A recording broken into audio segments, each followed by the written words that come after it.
সুর দিয়ে বক্তব্য এর আগে অনেক দিয়েছি, গজলও গেয়েছি আর গাইরা। যাই হোক, আমি ইনশাল্লাহ কোনো না কিছু আপনার উপকার করব বলে আপনাদের সামনে আমি দাঁড়িয়েছি। শয়তানের বাস্তবতা নিয়ে আমার আলোচনার বিষয়বস্তু। আমরা সকলেই জানি যে শয়তান শয়তান, আদিকাল থেকে শুনে আসছি যে শয়তান, কিন্তু শয়তানের বাস্তবতা নিয়ে আমরা হয়তো এরকম পর্যবেক্ষণ করি না। মা বোনদের কাছে বিনীত অনুরোধ, আদম আলাইহিসসালামকে সৃষ্টি করার পূর্বে মা বোনদেরকে প্রশ্ন করছি, আদম আলাইহিসসালামকে সৃষ্টির পূর্বে এই পৃথিবীতে কে ছিল? বলতে পারবেন কোন মা বোন? পারবেন না। প্রশ্নটা শুনেছেন কিনা? স্মরণ, ভাবতে হবে, জানতে হবে, শিখতে হবে। আউযু বিল্লাহি মিনাশ শাইতানির রাজিম। ওয়া মা খালাকতুল জিন্না ওয়াল ইনসা ইল্লা লিয়াবুদুন। মানুষ এবং জিন এই দুইটি সম্প্রদায়কে আমি সৃষ্টি করেছি আমার গোলামির জন্য। গোলাম বুঝেন? চাকর বুঝেন? চাকর, সোজা বাংলায় চাকর বুঝেন? আল্লাহ বলছেন, আমি না, সূরা জারিয়াতের মধ্যে, যে আমি আল্লাহ মানুষ এবং জিন এই দুইটি সম্প্রদায়কে সৃষ্টি করেছি আমার গোলামি করার জন্য। আপনি একটা চাকরি করেন, 20 বিঘা জমির মালিক, আপনি কেউ নন। আপনি এই পৃথিবীতে আল্লাহ সুবহানাহু ওয়া তাআলার দাসত্ব করছেন, আপনি গোলামি করছেন। প্রশ্ন করেছিলাম আপনাদেরকে যে এই পৃথিবীতে মানুষ সৃষ্টির পূর্বে কে ছিল? মা বোনরা মনোযোগ সহকারে একটু শুনবার চেষ্টা করবেন। এই পৃথিবীতে মানুষ সৃষ্টির পূর্বে একটা জাতি ছিল, সেই জাতিটি হচ্ছে জিন। জিনের কিছু বৈশিষ্ট্য, কথা আপনাদের বন্ধ করতে হবে।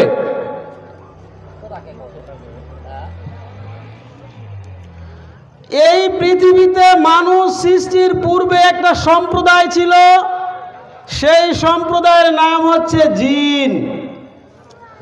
আমাদের বৈশিষ্ট্য কি? আমরা আমাদের বাবা মায়ের শুক্রাণুর মাধ্যমে এই পৃথিবীতে এসেছি, আর আমাদের আদি পিতা এসেছিলেন মাটির পুতুল, আল্লাহ রাব্বুল আলামিন তাকে তৈরি করেছিলেন। আর জিন জাতিকে তৈরি আল্লাহ রাব্বুল আলামিন করেছিলেন সবচেয়ে যে আগুনটার তাপ শক্তি, দাহিকা শক্তি বেশি, সেই প্রচণ্ড দাহিকা শক্তিযুক্ত আগুন দিয়ে আল্লাহ রাব্বুল আলামিন জিন জাতিকে সৃষ্টি করেছিলেন। যতদিন মরবেন না ততদিন মনে রাখবেন, জিন জাতিরা যখন আল্লাহ রাব্বুল আলামিনের গোলামি করল না, প্রথমে একটা জিনিস মনে রাখবেন যে আমরা পৃথিবীতে কেন এসেছি। প্রথম কথা আমরা পৃথিবীতে এসেছি লিয়াবুদুন, আল্লাহর গোলামি করার জন্য। কোন আলেম ওলামা আপনাদের প্রশ্ন করলে বলবেন যে আমরা পৃথিবীতে এসেছি চাকরামি করার জন্য, গোলামি করার জন্য, দাসত্ব করার জন্য। বুঝা গেল? জিন জাতিরা যখন আল্লাহ রাব্বুল আলামিনের গোলামি করা ছেড়ে দিল, তখন আল্লাহ রাব্বুল আলামিন তার মত ফেরেশতাদের সামনে প্রকাশ করলেন যে তোমরা যাও, তাদেরকে ধ্বংস করে দাও। এই পৃথিবীতে আল্লাহ রাব্বুল আলামিন ফেরেশতার মাধ্যমে জিন জাতিকে তাদের থাকার জায়গা থেকে তাদেরকে সরিয়ে দিলেন। কাউকে ধরে নিয়ে উপরে চলে গেলেন, কাউকে হত্যা করলেন, আর কাউকে মার পিট দিয়ে দেশ ছাড়া, বাড়ি ছাড়া, বাড়ি ভিটা ছাড়া করে দিয়ে দিলেন। থাকলো কোথায় গিয়ে?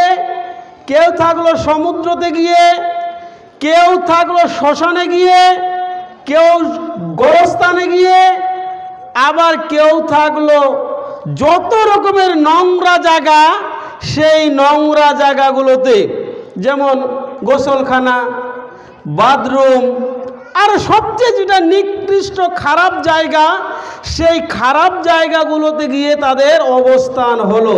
কার আদেশে? আল্লাহ রাব্বুল আলামিনের আদেশে। এবার আল্লাহ রাব্বুল আলামিন তাকে বললেন, ফেরেশতাদেরকে বললেন যে আমি পৃথিবীতে এখন মানুষ সৃষ্টি করব। ফেরেশতারা বলেছিলেন যে না, আপনি মানুষ সৃষ্টি করলে পৃথিবীতে এরা গিয়ে মারপিট করবে, কাটাকাটি, খুনাখুনি করবে। আল্লাহ রাব্বুল আলামিন বললেন, আমি শুধু অনুবাদগুলো বলছি, যে আমি যা জানি তোমরা জানো না। তাই আল্লাহ রাব্বুল আলামিন তিনি তার ইচ্ছায় মাটির একটা পুতুল তৈরি করলেন, আর পুতুল তৈরি করে তার মধ্যে আত্মা প্রবেশ করলেন। আত্মা যখন প্রবেশ করলেন, তার একটা হাঁচি এলো, যেটাকে আমরা ছিক বলি। ছিকলে কি বলতে হয়? আলহামদুলিল্লাহ। কোনো মা বলতে পারবেন আলহামদুলিল্লাহর অর্থ কি? খালি ঝগড়া করাই গেল আজীবন। 40 বছর আগে তো গীত করেছিলেন, আর এখন তো বাড়িতে আপনার ওই 8-9 বছর বা 10 বছরের ছেলেটার হাতে একটা অ্যান্ড্রয়েড মোবাইল দিয়েছেন, আর আপনার কোনো কাম নেই, অ্যান্ড্রয়েড মোবাইলে আপনার ছেলে আপনাকে কত গান শোনায়। আলহামদুলিল্লাহ রাব্বিল আলামিন, আলহামদুলিল্লাহর অর্থ বলতে পারবেন কেউ? আলহামদুলিল্লাহর অর্থ হচ্ছে সমস্ত বন্দনা, আরাধনা, গুণগান বা প্রশংসা। কাহিনী আগে বলতো, কাহিনীতে কি বলা হতো? দক্ষিণে উত্তরের বন্দনা, দক্ষিণের বন্দনা, পশ্চিমের বন্দনা। মানে এই যে বন্দনা করা, মানে আমরা হাঁচি এলে বলি আলহামদুলিল্লাহ, এর অর্থ হচ্ছে সমস্ত প্রশংসা একমাত্র আল্লাহর জন্য। এবার চিন্তা করেন, জান দেওয়ার সাথে সাথে যখন আল্লাহর প্রশংসা করলো, যারা বলেছিল, এক্ষুনি যারা বলেছিল যে এরা পৃথিবীতে গিয়ে মারপিট করবে, সেই লোকটাই জান দেওয়ার সাথে সাথে আল্লাহর চাকরামি, আল্লাহর গোলামি, আল্লাহর আনুগত্য করা শুরু করে দিল। এই যে ফেরেশতারা সেখানে তার কাছে ছোট হয়ে গেল। ছোট হয়ে যাওয়ার কারণে আল্লাহ রাব্বুল আলামিন সমস্ত ফেরেশতা মণ্ডলীকে ডাক দিলেন। এখানে আরেকটা জিনিস আপনাদেরকে বলি, প্রথম মানুষ তৈরি হয়েছে কি দিয়ে? মাটি দিয়ে। আর তারপর থেকে আমরা তৈরি হচ্ছি কি দিয়ে? শুক্রাণু এবং কীটাণু দিয়ে, বীর্য দিয়ে, সোজা বাংলায়। আর জিন তৈরি হয়েছিল প্রথম কি দিয়ে? আগুন দিয়ে। যেভাবে আমরা বংশ বিস্তার করি, তারাও একই নিয়মে বংশ বিস্তার করে। আর একটা জাতির কথা বললাম, ফেরেশতা। ফেরেশতা তৈরি হয়েছে তাপবিহীন আলো দিয়ে। চন্দ্রের, আপনি এত জোরে কথা বলছেন কেন? চুপ করে রাখুন। মা বোনদেরকে একটা কথা বলছি, মনে রাখবেন, যদি কেউ নামাজ পড়ে, নামাজের যেখানে তার সিজদা পড়বে, এই সিজদার ভিতরে যদি কালো কুকুর আর কোনো মহিলা পেরিয়ে যায়, নামাজ হবে না। জানেন? বলতে পারবেন কেন? যেখানে সিজদা পড়বে, সিজদার ভিতরে যদি কালো কুকুর আর কোনো মহিলা পার হয়ে যায়, যে কোনো নামাজির, তার নামাজ হবে না। বলতে পারবেন কেন? পারবেন না। শুনে রাখবেন, তার কারণ আল্লাহ রাসূল বলছেন যে শয়তান সওয়ার হয় বা তার উপরে আশ্রয় হয় কালো কুকুর আর নারীর উপরে। আপনারা পৃথিবীতে এমন একটা জাতি যে শয়তান আপনার বন্ধু। সবচেয়ে বেশি শয়তান আপনার মধ্যে আসর করে, আপনার মধ্যে প্রবেশ করে পৃথিবীটাকেই ধ্বংস করে দিচ্ছে। আপনি জানেন, আপনার গলার আওয়াজের মাধ্যমে হাজারো মানুষের জেনা হচ্ছে প্রতিনিয়ত।